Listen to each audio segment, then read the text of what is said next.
नमस्ते बैंकर्स, मैं Ganika Sharma SBI PO आप सबका स्वागत करती हूँ अपने चैनल में। I hope that you are very good and doing great in your life. So आज मैं आप लोगों के साथ SBI क्लर्क के प्रीलिम्स की स्ट्रेटजी शेयर करने वाली हूँ कि किन किन चीज़ों की हेल्प से जो है आप लोग प्रीलिम्स को बहुत अच्छे तरीके से जो है पास कर सकते हैं, यानी कट ऑफ से अच्छे नंबर ला सकते हैं। So let's just start it. जैसे कि हम सबको पता है 3 सब्जेक्ट्स होते हैं प्रीलिम्स में, that is reasoning, quant and English. So इन तीनों सब्जेक्ट्स का क्या रहता है, 20-20 मिनट्स का सेक्शनल टाइमर भी रहता है। सो हमें जो है इंग्लिश के 30 क्वेश्चन दिए जाते हैं, 35 ईच दिए जाते हैं क्वांट एंड रीजनिंग के क्वेश्चन, जो कि हमें सॉल्व करने होते हैं। इन टोटल 100 क्वेश्चन हमें सॉल्व करने होते हैं within a span of 60 minutes. So जिसका मतलब ये हुआ कि हमारी स्पीड जो है बहुत अच्छी खासी होनी चाहिए, जिसके थ्रू जो है हम लोग इस प्रीलिम्स को क्लियर कर पाएंगे। बट स्पीड के साथ साथ हमारी क्या होनी चाहिए, एक्यूरेसी भी होनी चाहिए। सो अब हम क्या करेंगे, सब्जेक्ट वाइज डिस्कस करेंगे कि क्या क्या स्ट्रेटजी हर एक सब्जेक्ट की रहनी चाहिए प्रीलिम्स में हमारे। जैसे कि हमारा सबसे पहला है क्वांट।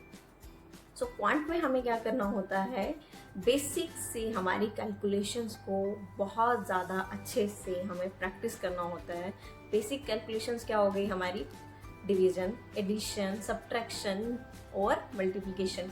इन बेसिक्स से जो हमारी कैलकुलेशंस होती हैं, इनको बहुत अच्छे से हमें क्या करना पड़ता है, प्रैक्टिस करना पड़ता है, सो दैट कि हमारी स्पीड एंड एक्यूरेसी जो है एग्ज़ाम में बहुत अच्छी आए। एंड सेकेंड हमारा क्या रहता है, square roots and cube roots. ये भी हमें बहुत अच्छे से आने चाहिए। दैट मीन्स कि एटलीस्ट आपको जो है 30 तक के स्क्वायर्स एंड 30 तक के क्यूब जो हैं बहुत अच्छे से आने चाहिए। आफ्टर दैट आपके आते हैं टेबल्स। टेबल्स भी आपको कम से कम 30 तक के बहुत अच्छे से आने चाहिए। एंड प्लस आपको प्राइम नंबर के जो टेबल है ना, वो भी बहुत अच्छे से आने चाहिए। वाई?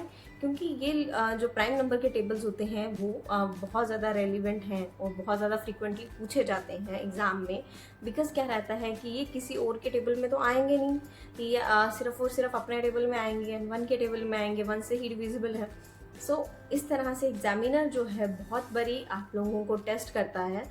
सो प्राइम नंबर के क्यूब्स, प्राइम नंबर के स्क्वायर्स और प्राइम नंबर के टेबल्स जो हैं बहुत अच्छे से आप लोगों को प्रिपेयर कर लेना चाहिए। एंड आफ्टर दैट आती है हमारी quadratic equation. So quadratic equation भी बहुत ज़्यादा स्कोरिंग चैप्टर है। क्वाड्रेटिक इक्वेशन की बहुत सारी ट्रिक्स होती हैं, शॉर्ट ट्रिक्स होती हैं, जिनके हेल्प से जो है आप लोग क्वाड्रेटिक इक्वेशन को सॉल्व कर सकते हो। वो ट्रिक्स जो हैं ज़रूर से देख के जाइए और उन ट्रिक्स को बार बार प्रैक्टिस करिए। जब तक आप प्रैक्टिस नहीं करेंगे उन ट्रिक्स को, तब तक आपको वो याद नहीं हो पाएंगी और आपकी हैबिट में नहीं आएंगी और आपकी उस पर स्पीड नहीं बन पाएगी।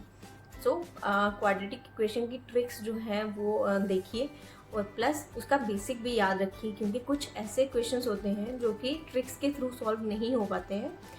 उनको बेसिक से भी आपको करना पड़ सकता है। ये दोनों चीज़ें होगी। देन उसके बाद जो आपका आता है परसेंटेज। परसेंटेज में आपको जो है फ्रैक्शंस बहुत अच्छे से आनी चाहिए।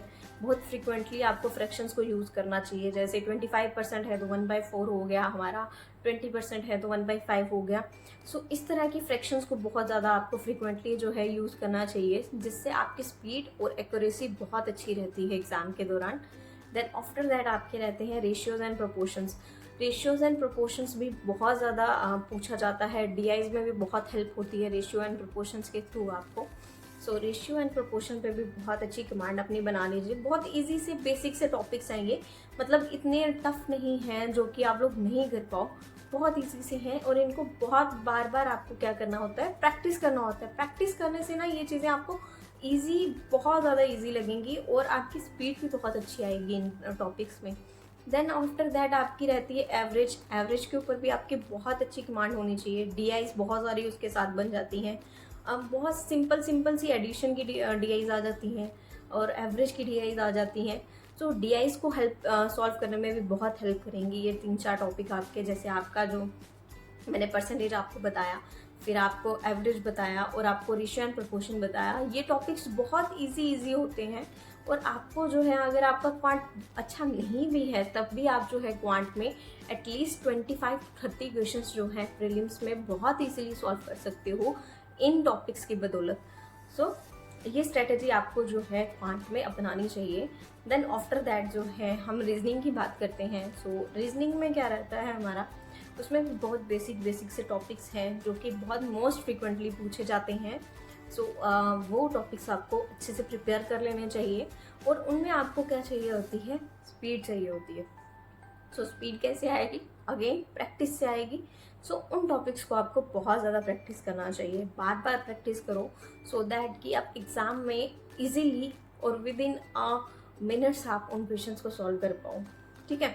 सो वो टॉपिक्स क्या रहते हैं आपके, कोडिंग एंड डिकोडिंग हो गया, सिलॉक्स हो गया आपका, इनइक्वालिटी हो गया, देन ब्लड रिलेशन हो गया।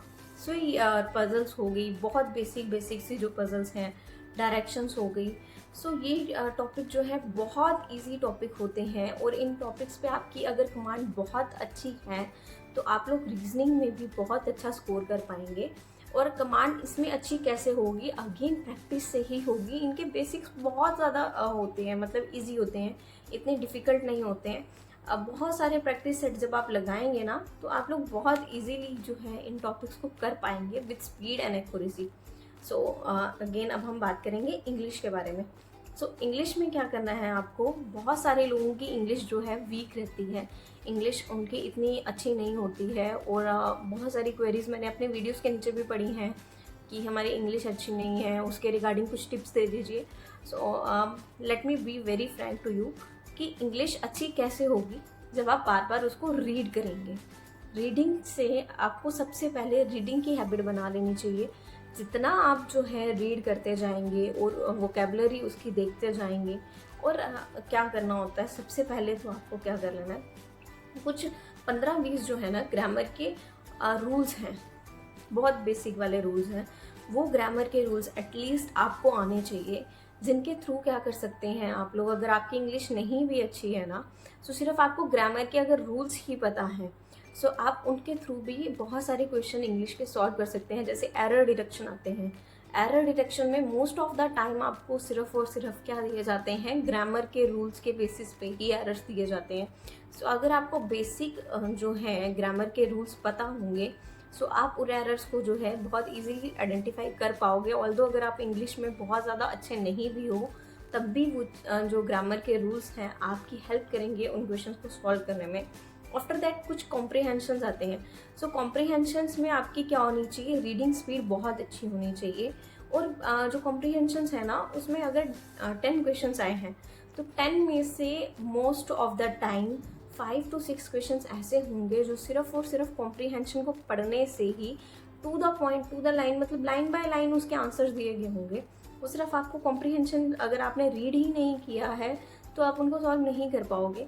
सो रीड करने के लिए आपकी रीडिंग स्पीड अच्छी होनी चाहिए। सो क्या करना चाहिए, आपको डेली एडिटोरियल्स पढ़ने चाहिए।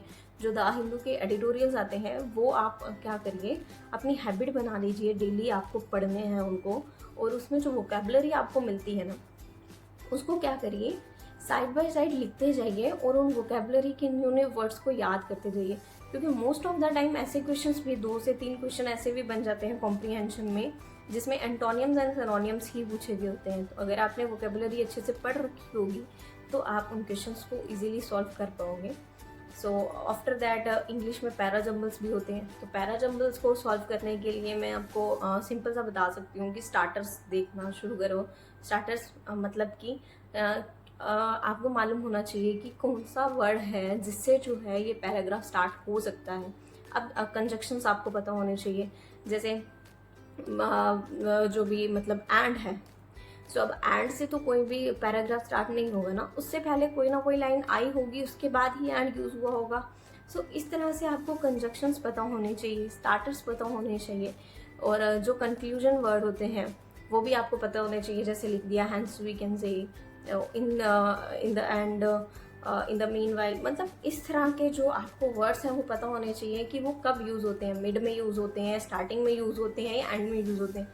ये भी आपको पैरा जम्बल्स को सॉल्व करने में हेल्प करेंगे। अगर आप पूरा पैरा जम्बल नहीं भी सॉल्व कर पाओगे ना, सिर्फ और सिर्फ अगर आपको ये पता चल जाएगा कि ये पैरा जम्बल जो है यहाँ से स्टार्ट हो रहा है तो और यहाँ पे एंड होगा, इस वर्ड से स्टार्ट होगा, और अगर आपको कंक्लूजन वाली लाइन का भी पता चल चुका है तो एटलीस्ट आप 2 से 3 क्वेश्चन तो पैरा जम्बल के, पूरा पैरा जम्बल नहीं बना पाओ अगर आप, तो मतलब कम से कम 2 से 3 क्वेश्चन तो आप उसके सॉल्व कर पाओगे। सो इंग्लिश अगर आपकी अच्छी नहीं है तो आप सिर्फ ये ट्राई करो कि किसी तरह से आप उसका कट ऑफ क्लियर कर पाओ। तो कट ऑफ क्लियर करने के लिए आपको ये छोटी छोटी जो ट्रिक्स हैं वो आप फॉलो करनी पड़ेंगी और यही चीज़ें आपको हेल्प करेंगी।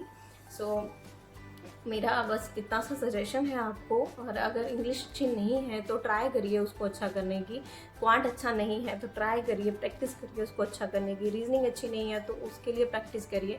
सो सब चीज़ें प्रैक्टिस से ही आएंगी, बिना प्रैक्टिस के नहीं आएंगी। सो और आफ्टर इन द एंड जब आपने ये सब चीज़ें कर ली होती हैं उसके बाद आपको बहुत सारे मॉक टेस्ट लगाने होते हैं। ये चीज़ तो आप लोगों के माइंड में बैठ जानी चाहिए कि आपको बिना मॉक टेस्ट लगाए तो कभी भी प्रीलिम्स देने नहीं जाना है।